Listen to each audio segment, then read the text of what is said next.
카드뉴스 2020년 제7호 사회경제 변화에 대응하는 평생교육 확대 방안. 한국교육개발원 2019년도 기본연구 사회적 형평성 제고를 위한 평생교육 확대 방안 연구의 일부 내용을 발췌해 정리했습니다. 일의 변화와 평생교육, 학령기 교육, 노동시장 진입, 은퇴의 구조가 최근 일과 교육이 순환하는 구조로 변화하고 있습니다. 사회적 형평성 측면에서 성인기 평생 직업교육과 고등평생 교육의 중요성이 강조되고 있습니다. OECD, 세계은행은 포용적 성장의 정책 프레임 속에서 평생 교육의 중요성을 강조하고 있습니다. 국제노동기구는 평생학습을 보편적 권리로 제안하고 있습니다. 평생학습 참여에 불평등에 영향을 미치는 요인을 분석했습니다. 적극적 노동시장 정책에 대한 투자가 평생학습 참여율을 높이고 평생학습 참여 불평등을 완화시키는 기제로 작용했습니다. 인적자원 투자를 통해 취업능력 향상과 소득 분배를 개선시킨다는 점에서 평생학습 참여에 미치는 긍정적 효과가 크게 나타났습니다. 한국은 비교 대상 국가군에서 적극적 노동시장 정책 투자가 낮은 수준으로 소득 분위에 따른 평생학습 참여의 격차가 상대적으로 크게 나타났습니다. 소득 불평등이 상대적으로 높은 한국에서 공적 지원 부족은 취약계층의 평생학습 참여를 제한합니다.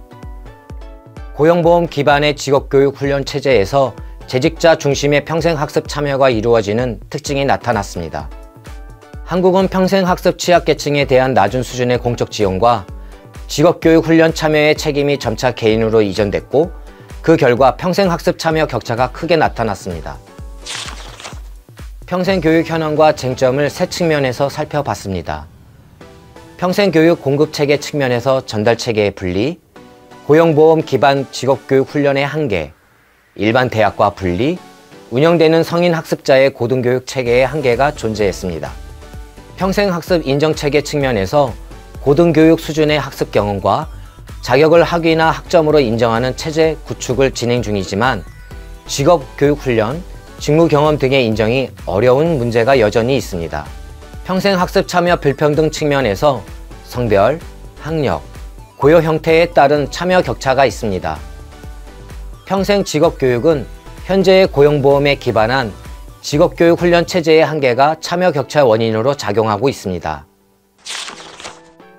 2010년부터 2019년까지 한국교육개발원 평생학습 개인 실태 조사 결과에 참여율, 성별, 학력, 고용 형태 지표를 평생학습과 직업 관련 평생학습으로 구분하여 정리했습니다.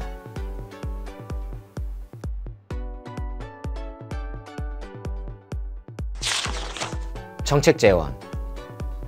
첫째, 평생학습은 보편적 시민의 권리이며 공적 지원의 확대가 필요합니다. 이를 위해 전 생애 주기에 활용 가능한 개인 계좌 도입, 평생교육 거버넌스 통합과 서비스 체계 개선, 융합기술 인재 양성을 위한 목표 설정, 성인학습자 친화형으로 전환, 인프라 활용, 교육의 질적 제고가 필요합니다.